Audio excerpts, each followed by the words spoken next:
Hello, it's Davey Mooney coming to you from the University of North Texas, where I run the jazz guitar program. Benedetto artist, Sunnyside Records artist. Got the new record way back, y'all. I've got a couple Mel Bay books, Personalizing Jazz Vocabulary and Into the Labyrinth. Got the rest of my Sunnyside CDs. And let's see, it's summer, it's early July here in Denton, Texas. I just got back from over a month in South America, mostly in Brazil, in Sao Paulo, and I did some gigs in Sao Paulo and also Campinas. Went to the beach, had a great time, really soaked up some cultural experiences, really great. Went to a Corinthians game. Oh man, went to a play. Anyway, did lots of stuff. Did some gigs and hopped over to Buenos Aires in Argentina, did some gigs there. We did about 6 gigs with the cats from the record, with Felipe Silveira, not Thiago wasn't around, but Paulinho Vicente, Bruno Migotto, and Yuri Batista. Glad I remembered everybody's name. A little bit out of teaching shape. You know how it is. You do the whole semester and then you go, and a little bit of vacation, a little bit of performing, and this, facing the camera. But anyway, I wanted to talk about something a little different today. I normally, in these videos, I take a jazz standard, really hard tune, and talk about it or some aspect of improvisation, like comping or some scale or some idea. But I want to talk about actually some of the tunes on this new record, since I'm kind of all about the new album right now. It's out. You can get it, a hard copy through Bandcamp, Sunnyside Records. It's on all the streaming services. But I've been playing these tunes a lot. I don't play all of them live, or I haven't this go around, because some of them are very involved and complicated. But I want to talk a little bit about the tune Way Back, the title track of the album. And it's funny for me because basically since I was in the Monk Institute, which is, we're talking like 2007, I sort of started writing music that, for larger groups. And I started writing music where, rather than just having a lead sheet with chords and melody, I was trying to, expand upon that and have everyone have a part and really think about bass lines and the interaction of bass and melody and counterpoint and things like that. And a lot of tunes on this new record, like the Ancient Song and Wintry Mix, especially, and Bachien is another one. They're not the sort of tunes that you just bring a lead sheet to a rehearsal or a sound check and say, let's do this one. And it's, I love writing the more involved stuff, but I found that it was actually hard for me to sit down and just write a tune. And I forced myself. And I'm always kind of looking for medium up and up songs, because I don't have as many. I can crank out the real moody, the Mooney ballads and the moody ballads and things like that, mood pieces, but just something that's kind of swinging and in the pocket.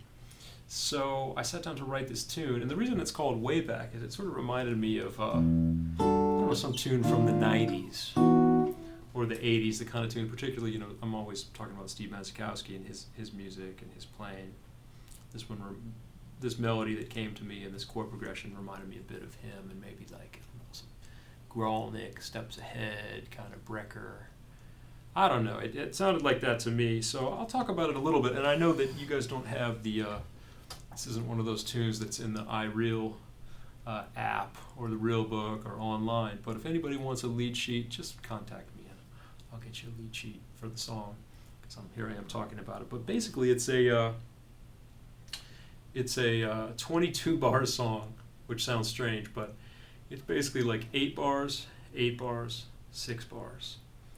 And within that, it's really kind of 4 bar phrases. So the first one, E minor, 11, C minor, 11, D flat minor, 11, F sharp minor, 11. So that parallel minor 11 chords with this melody.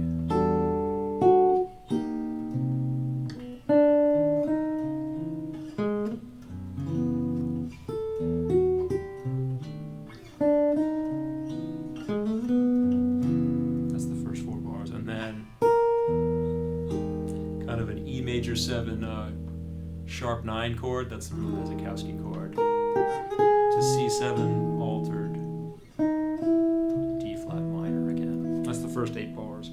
So it kind of goes, it's very, I guess, it's sort of modal, but it's also kind of tonal in the sense that the song is definitely in E minor, sometimes it goes to E major, and so for me, whenever I have E minor going down a major third to another minor, like E minor to C minor, I do that progression a lot. And I definitely think of C minor as like 5 of E minor to a certain extent. And I've talked about that before. It's kind of like B7 with C in the bass. And I mention it here because the next chord, D flat minor, is kind of like E major. You know, if you look at the upper structure, there's C minor, D flat minor, right? It's kind of E major at the top. So it's almost like, and I don't really play on it like that necessarily. I mean, it goes by kind of quick. It's not super up tempo, but it's medium up. So I think you can just kind of take it chord by chord, look for common tones and negative guide tones. But, you know, I was thinking about, well, how did I come up with this melody and why these chords? And I think that there's a little bit of that circling around the key of E, E major, E minor, because even after that D flat minor, it goes to F sharp minor, which is real 2 chord in the key of E.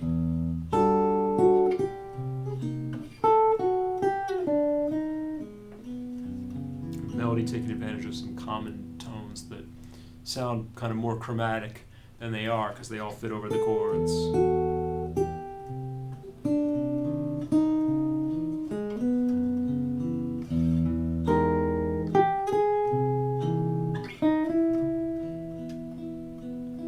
And then, so that's the first 8 bars, the first 2 4-bar phrases, and then F sharp minor again, D major, flat minor, A flat minor. So again, some sort of parallelism with the, I guess they're not all minor chords, but it definitely has a modal feel to it. And then this is something that happens a lot on the record for some reason. I have these ascending major chords, dominant chords. Happens on the song Liz, happens on a few songs. So I've just gone F sharp minor to D major, E flat minor to A flat minor, and then I go G flat major, G flat major to G13 flat 9 to A flat 13 to A diminished, resulting to a B flat minor, and then there's the 6-bar phrase.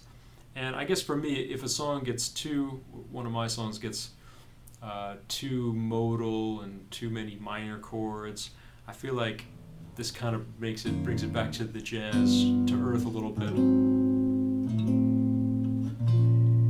I don't know, in a kind of like Ellingtonian, I don't know, Strayhorn, like the end part of the bridge of Blood Count. You know, it's got those ascending, I forget where it starts, but ascending dominant 7 sharp 9 chords.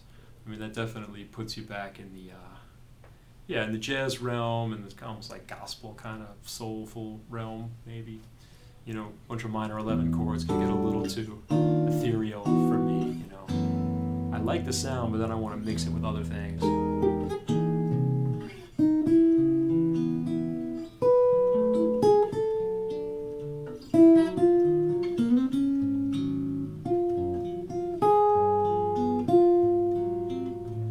And then the last 6 bars, B flat minor to A flat minor, A minor to G7, G13, and then F major to B7 altered back to E minor. So it has a very sort of circular feel, and like I said, I'm trying to mix in the modal, and by modal I mean basically just any chord can go wherever I want it to go, right? There aren't any rules really other than what I want to hear. And I guess at that time what I'm hearing is music from a certain time period, you know, in my youth.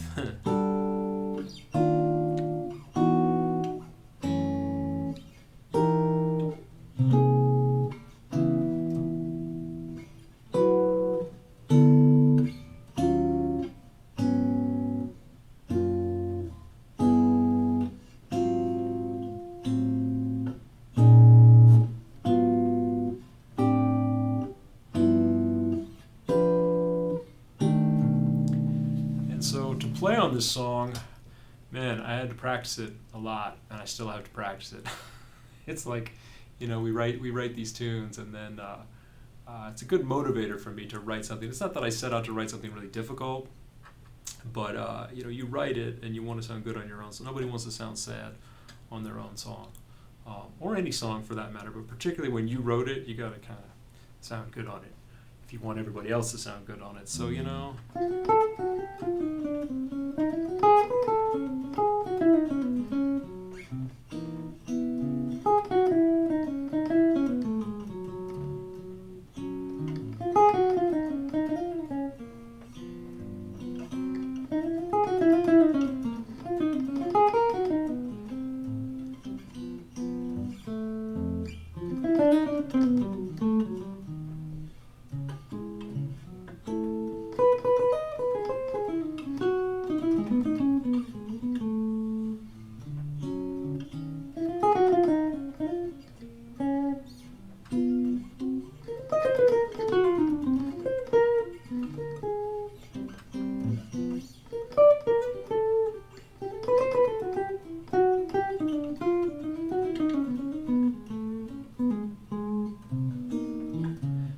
that I'm always trying to hear melodies. I have little finger patterns and things that can take me through minor 11 chords, and I can play on all the chords that are in that song.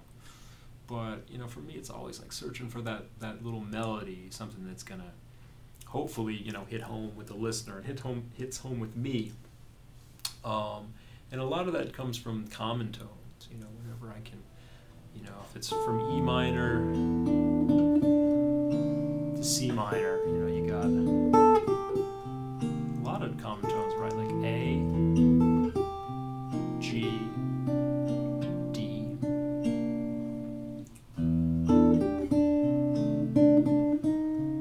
And from C minor to D flat minor, not so much. I don't know what you have in common in there. But from D flat minor to F sharp minor, there's a lot of common notes. And then C7 sharp 9, there's actually a lot in common there, because if you think of E major, C7 sharp 9, C7 altered, that melodic minor up a half step, D flat melodic minor, D flat and E major have a lot in common.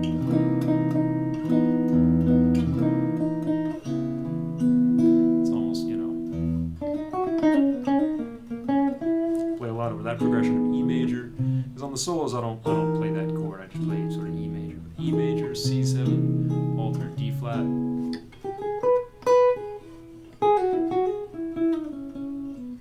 You can almost play like a little pentatonic melody that if you didn't hear the chords behind it, you wouldn't hear those chords. Or I can outline them.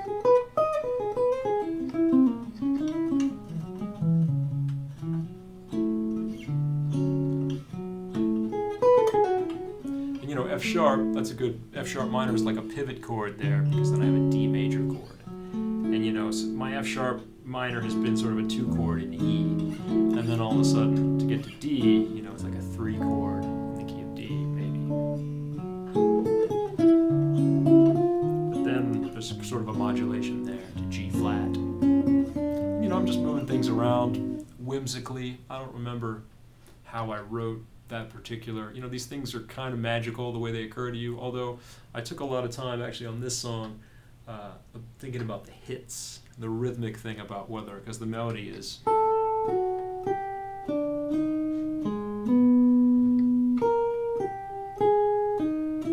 which one of those I wanted to be upbeats.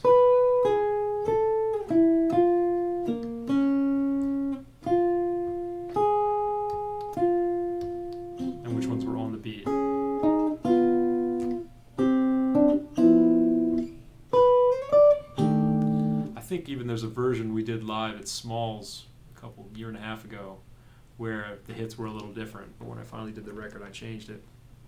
And yeah, it's the recording we got on the record is really great. We got Felipe has a great piano solo, guitar solo's all right. It's hard, y'all. You get in the studio, you get a couple shots and you do the best you can. But it's also what we do when we do it live, and a little of this on the record. We trade with the drums on it, but since the form is like 8-8-6, someone will play 8, the drums will get 8. Someone will play 6, the drums get 8. Someone plays 8, the drums get 6. It kind of loops around in a interesting way, and eventually we try not to get lost and take the head out. Anyway, I played it 6 gigs down in South America, and I'm going to be heading to Mexico in a couple weeks. Going to play it on 3 more gigs. But anyway, I'll play on it a little bit now with a track that I use to practice. I tried to edit the track down a little bit because, for practice purposes, it's really long. So I'll play the head once, take a few choruses, and check out the record, y'all. These days, if you got the streaming thing, you can just listen to it. If you're curious about the lead sheet, send me a message, and you can always pick up a hard copy. It looks so good. I got the design and all that business. Anyway, Sunnyside Records, way back, and I hope you enjoy it. All right.